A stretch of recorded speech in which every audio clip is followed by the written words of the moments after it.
안녕하세요. 집합건물 공동주택 초보 격리를 위한 내비게이션 토호TV 시작하겠습니다.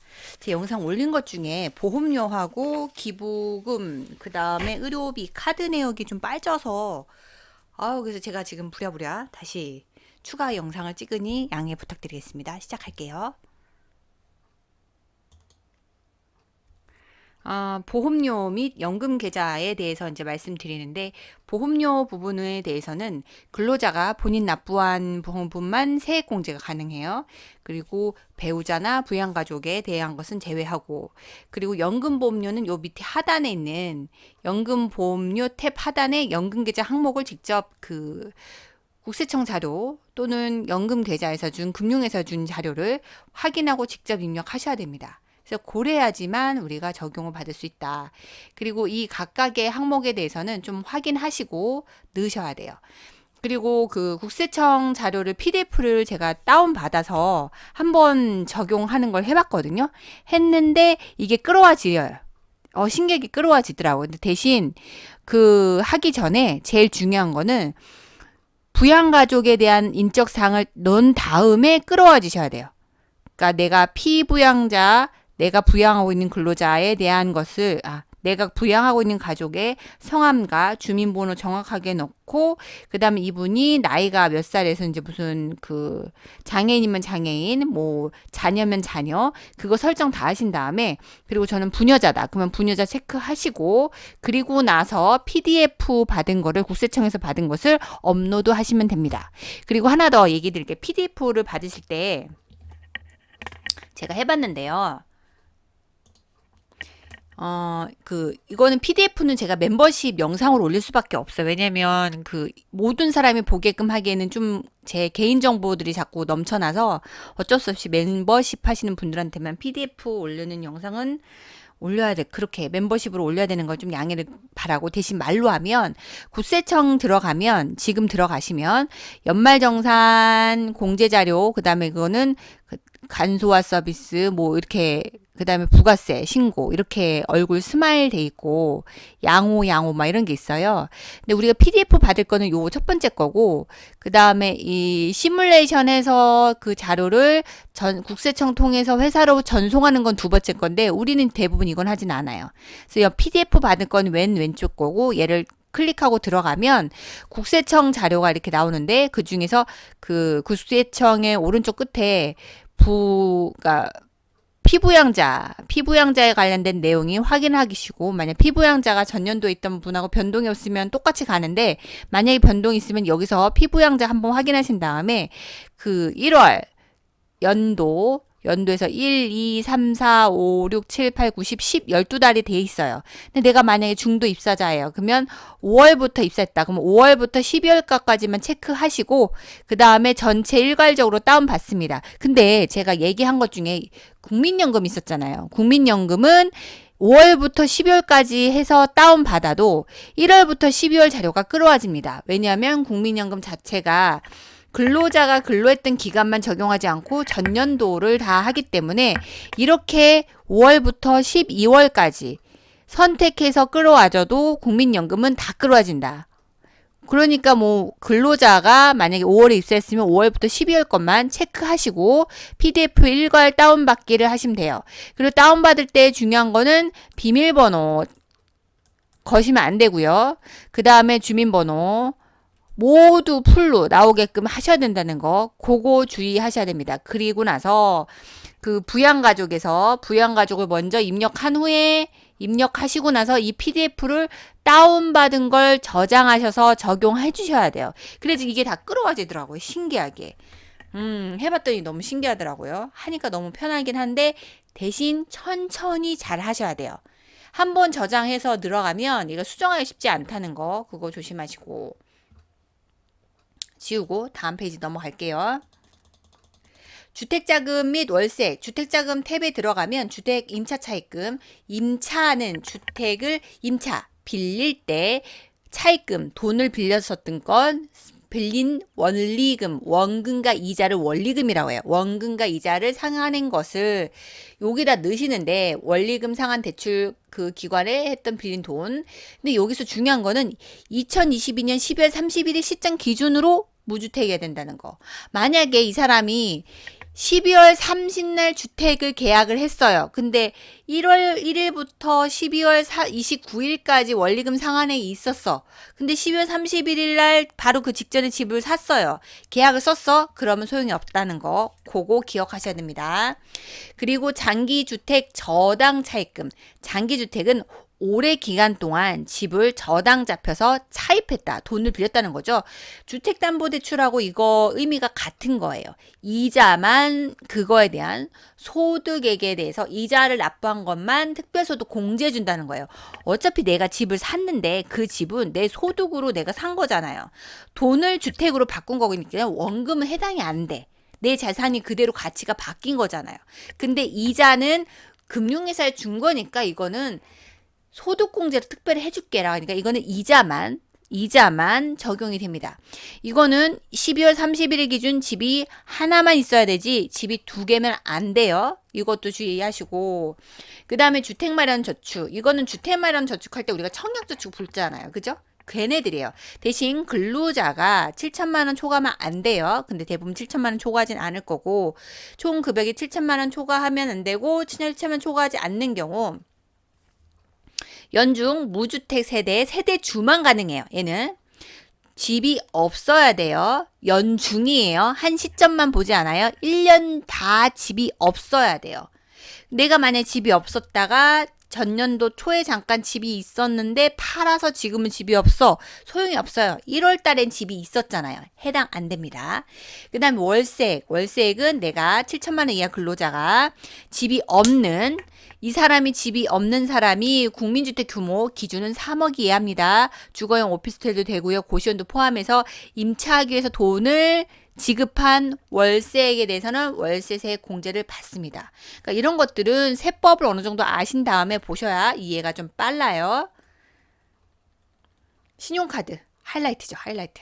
근데 여러분 신용카드 넣는다고 다 특별 소득 공제를 받지는 않습니다.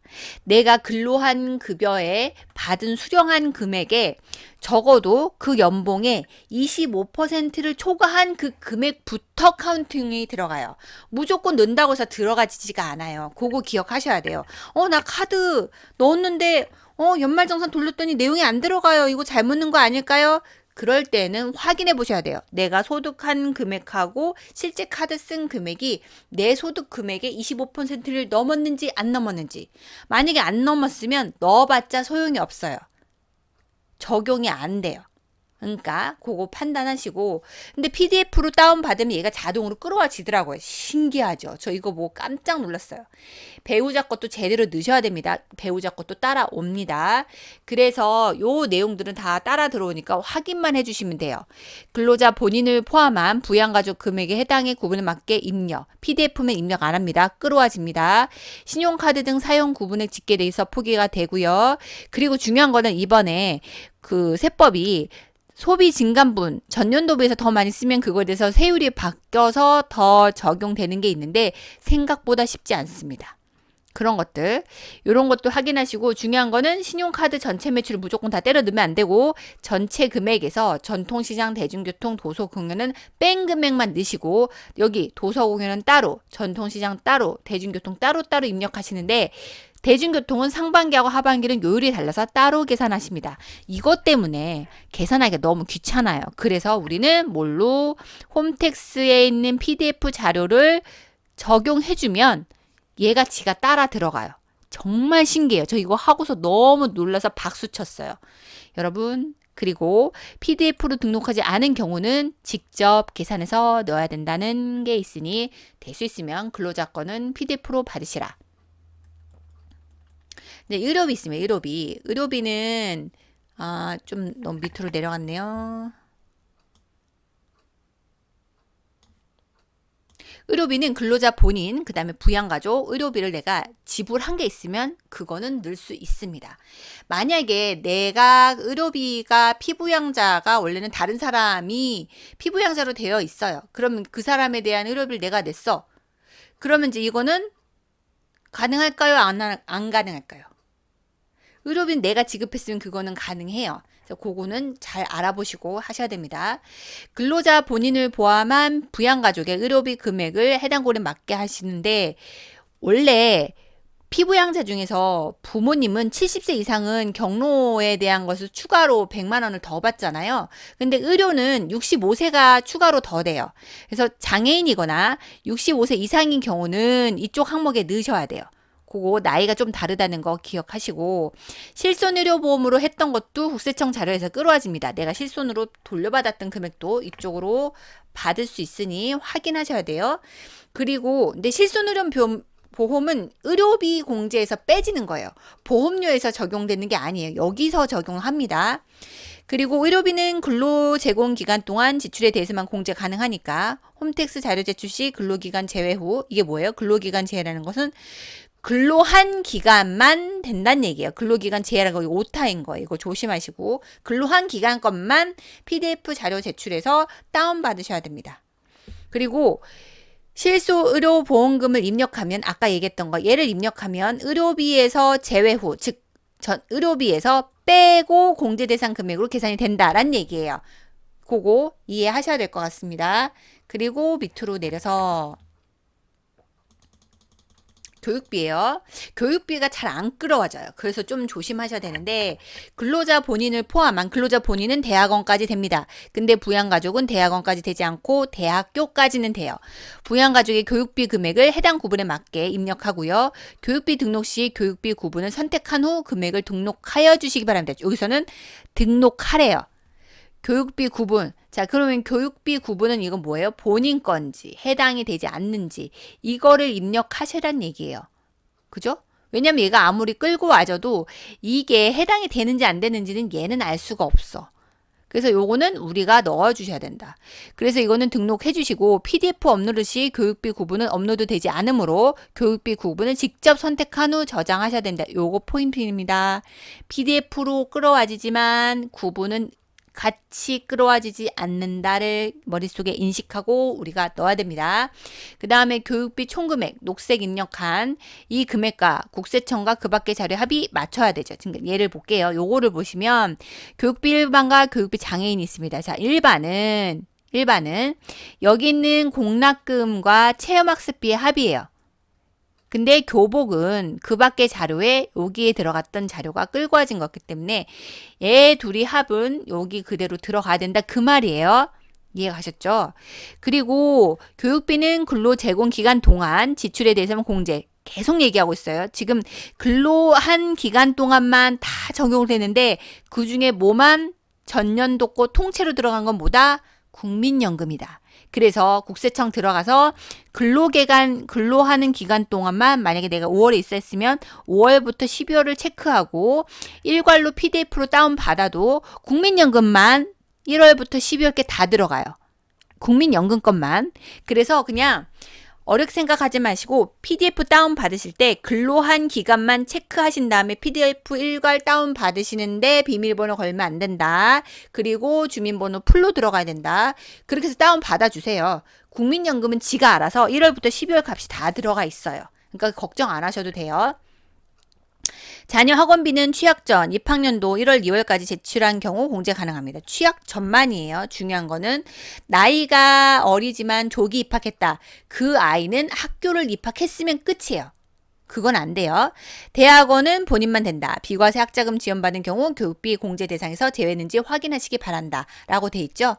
제가 연말정산을 지금 이제 4번째, 4년째 하고 있어서 그런지 생각보다 준비를 안 하고 그냥 찍는데 할 말은 술술 나오네요. 죄송합니다. 성의 없이 찍어서. 근데 우리 했잖아 여러 번. 해가지고 좀 괜찮아. 그리고 제가 지금 하고 있는 업무가 제가 지금 근무처에서 하고 있는 업무가 더 빡세기 때문에 오히려 이게 더 쉬워요. 자, 이제 기부금 할게요. 기부금은 국세청의 자료 끌어와질 수도 있고 아니면 끌어와지지 않을 수도 있습니다. 그럴 때는 수기로 넣으셔야 돼요.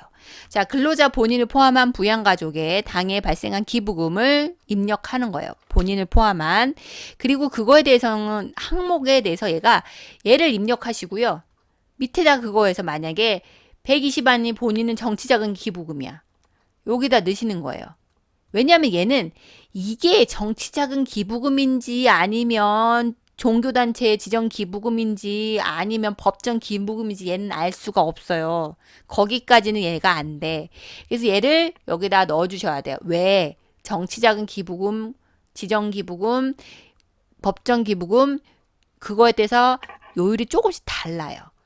요율도 다를 수도 있고 각각 신고하는 업체가 다를 수도 있기 때문에 이거는 나눠서 들어갑니다. 그리고 특히 정치자금 기부금은 우리 사주 조합 기부금하고 같이 본인 것만 돼요. 내 아들놈이 정치자금 기부금을 이빠이 냈다? 소용없습니다. 내가 해야 돼요. 2월 된 기부금이 있으면 전년도 안 한 거 있죠. 넘겨온 기부금이 있으면 걔부터 먼저 적용해 주셔야 돼요. 그래서 2월 된 기부금 연도에 및 종류에 맞게 등록하셔야 된다는 거 요거 기억하시고 그리고 참고로 적십자 회비는 법정 기부금이다. 그 다음에 나머지 무슨 초록 우산 어린이재단 이런 거는 지정기부금 종교단체 외로 들어가요. 그 다음에 교회 이렇게 하는 거는 지정기부금 종교단체로 들어가고요. 이런 걸로 좀 나눠서 좀 보셔야 돼요. 만약에 내가 어느 항목인지 모르겠다 그러면 그 단체에다 전화해서 물어보시면 돼요. 자, 이제 기타 들어가면 기타. 그 밖에 공제. 이거는 솔직히 거의 없어요. 장기 투자, 중소기업 취업자, 우리 사주가 있는데요. 우리가 보셔야 될 것은 뭐다? 예뿐이지 위에 거는 거의 없어요. 아니, 관리사무소에서 우리 사주 할 게 뭐가 있습니까? 그죠? 그 다음에 장기집합 투자저축 이거 하실 여유 되세요? 근로자가 8천만 원 이하인 근로자 이거 대부분 돈이 많으신 분이 하세요. 이건 거의 없어요. 뭐 있을 수도 있지만 제가 너무 격하해서 죄송한데 이건 거의 없고 얘는 덜어 있어요. 무슨 말인 거 아니? 중소기업이잖아요. 대부분 위탁업체가 중소기업에 취업했는데 청년으로 적용한다든가 아니면 경단녀로 들어오신 분들 경단녀는 세금을 했으면 70% 감면이고요. 청년은 90% 감면이에요. 그래서 만약에 감면 기간은 요거 날짜 쓰시고 그죠? 그러면 감면 기간 같은 거는 이 사람이 근로했을 때 했던 금액이잖아요. 만약에 2022년 5월 1일부터 2022년 12월 31일까지 이 사람이 기납부세액이 만약에 계산하기 편하게 10,000원이라 칩시다. 그럼 이 10,000원에 대한 총 5월부터 12월 말일까지 세금에서 90%잖아요. 90%를 감면하는 건 뭐예요? 9,000원이죠, 9,000원. 그러면 중소기업 취업자 소득세 감면 청년이라면 여기다 9,000원을 넣으시면 되는 거예요. 요렇게 하시면 됩니다. 자, 여기까지 제가 추가 영상을 찍어서 올려드린 점 대단히 죄송합니다. 어떻게 녹화하다 보니까 이게 잘렸네요. 제가 뭔가 버튼을 잘못 눌렀나 봐요. 이해해 주시고 그리고 여러분 연말정산은 여러분들이 알고 있는 세법과 그다음에 원청징수와 그다음에 프로그램 그다음에 국세청 이 모든 것을 모두 다 풀 패키지로 이해를 해주신 다음에 들어가셔야지 자신감 있게 할 수 있어요. 만약에 이거에 대해서 좀 이해를 못한다 하시면 그냥 1월 28일에 집합때 오셔서 저한테 질문해 주시면 제가 대답은 아는 만큼 알려는 드리도록 하겠습니다. 자, 그럼 오늘까지 실력을 키우고 좋아요, 구독, 알람 신청 부탁드립니다. 추가 영상 올려드린 점 양해 부탁드리겠습니다. 감사합니다.